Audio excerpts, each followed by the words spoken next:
must have been well acquainted, although I believe that it was unknown in the ancient world. "You are troubled," she went on, swiftly changing the subject. "I read it in your face. One of your company is missing. Who is it? Ah, I see, the white man you name Avenger. Where is he gone?" "That is what I wish to ask you, Ayesha," I said.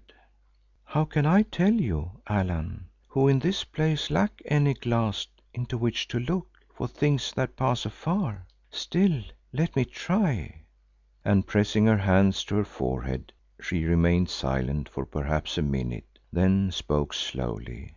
"I think that he has gone over the mountain lip towards the worshippers of Rezu. I think that he is mad. Sorrow and something else, which I do not understand, have turned his brain, something that has to do with the heavens. I think also that we shall recover him living, if only for a little while, though of this I cannot be sure, since it is not given to me to read the future, but only the past and sometimes the things that happen in the present, though they be far away." "Will you send to search for him, O Ayesha?" I asked anxiously. "Nay, it is useless, for he is already distant. Moreover, those who went might be taken by the outposts of Rezu, as perchance has happened to your companion wandering in his madness. Do you know what he went to seek?" "More or less," I answered, and translated to her the letter that Robertson had left for me. "It may be as the man writes," she commented, "since the mad often see well in their dreams, though these are not sent by a god as he imagines. The mind in its secret places knows all things, oh Allan, although it seems to know little or nothing, and when the breath of vision or the fury of a soul distraught blows away the veils or burns through the gates of distance, then for a while it sees and learns, since whatever fools may think, often madness is true wisdom.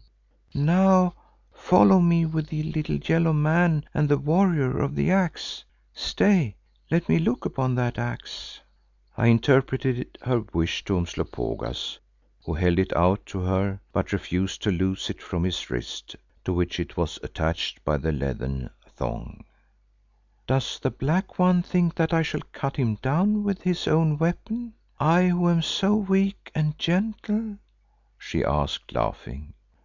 "Nay, Ayesha, but it is his law not to part with this drinker of lives, which he names Chieftainess and Groan maker, and clings to closer by day and night than a man does to his wife." "There he is wise, Allan, since a savage captain may get more wives but never such another axe. The thing is ancient," she added musingly after examining its every detail, "and who knows, it may be that whereof the legend tells which is fated to bring Rezu to the dust. Now ask this fierce-eyed slayer whether, armed with his axe, he can find courage to face the most terrible of all men and the strongest, one who is a wizard also, of whom it is prophesied that only by such an axe as this can he be made to bite the dust." I obeyed. Umslopogaas laughed grimly and answered, "Say to the White Witch that there is no man living upon the earth whom I would not face in war, I who have never been conquered in fair fight, though once a chance blow brought me to the doors of death," and he touched the great hole in his forehead. "Say to her also that I have no fear of defeat, I from whom doom is, as I think, still far away, though the Opener of Roads has told me that among a strange people I shall die in war at last, as I desire to do, who from my boyhood have lived in war." "He speaks well," she answered with a note of admiration in her voice. By Isis, were he but white, I would set him to rule these Amahagger under me. Tell him, Allan, that if he lays Rezu low, he shall have a great reward."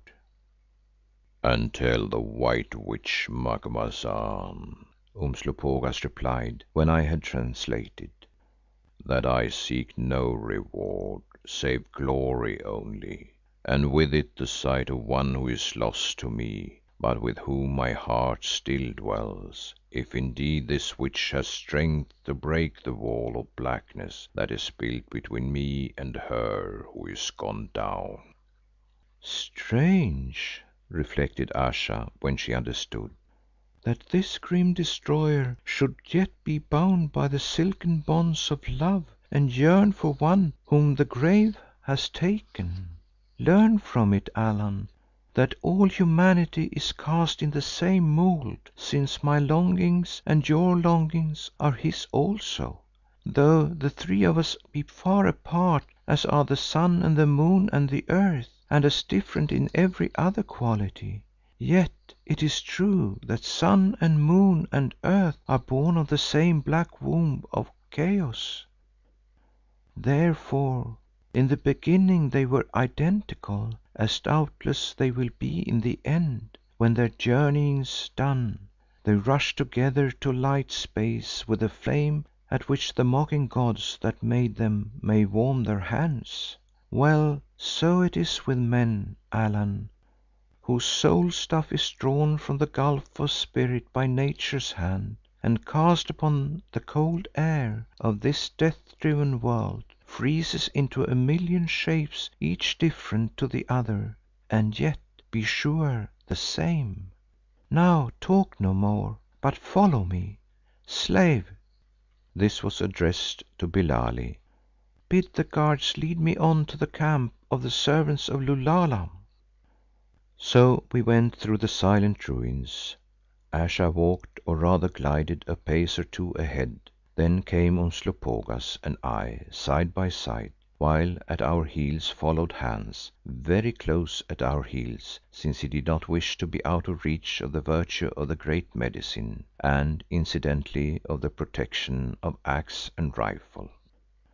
Thus we marched surrounded by the solemn guard for something between a quarter and half a mile, till at length we climbed the debris of a mighty wall that once had encompassed the city, and by the moonlight saw beneath us a vast hollow, which clearly at some unknown time had been the bed of an enormous moat and filled with water. Now, however, it was dry and all about its surface were dotted numerous camp fires round which men were moving, also some women who appeared to be engaged in cooking food. At a little distance too, upon the further edge of the moat-like depression, were a number of white-robed individuals gathered in a circle about a large stone, upon which something was stretched that resembled the carcass of a sheep or goat, and round these a great number of spectators. "The priests of Lulala, who make sacrifice to the moon as they do night by night, save when she is dead," said Ayesha, turning back towards me as though in answer to the query which I had conceived but left unuttered. What struck me about the whole scene was its extraordinary animation and briskness. All the folk round the fires and outside of them moved about quickly and with the same kind of liveliness which might animate a camp of more natural people at the rising of the sun. It was as though they had just got up full of vigour to commence their daily, or rather their nightly round, which in truth was the case, since as Hans discovered, by habitude these Amahagger preferred to sleep during the day, unless something prevented them, and to carry on the activities of life at night. It only remains to add that there seemed to be a great number of them, for their fires following the round of the dry moat stretched further than I could see.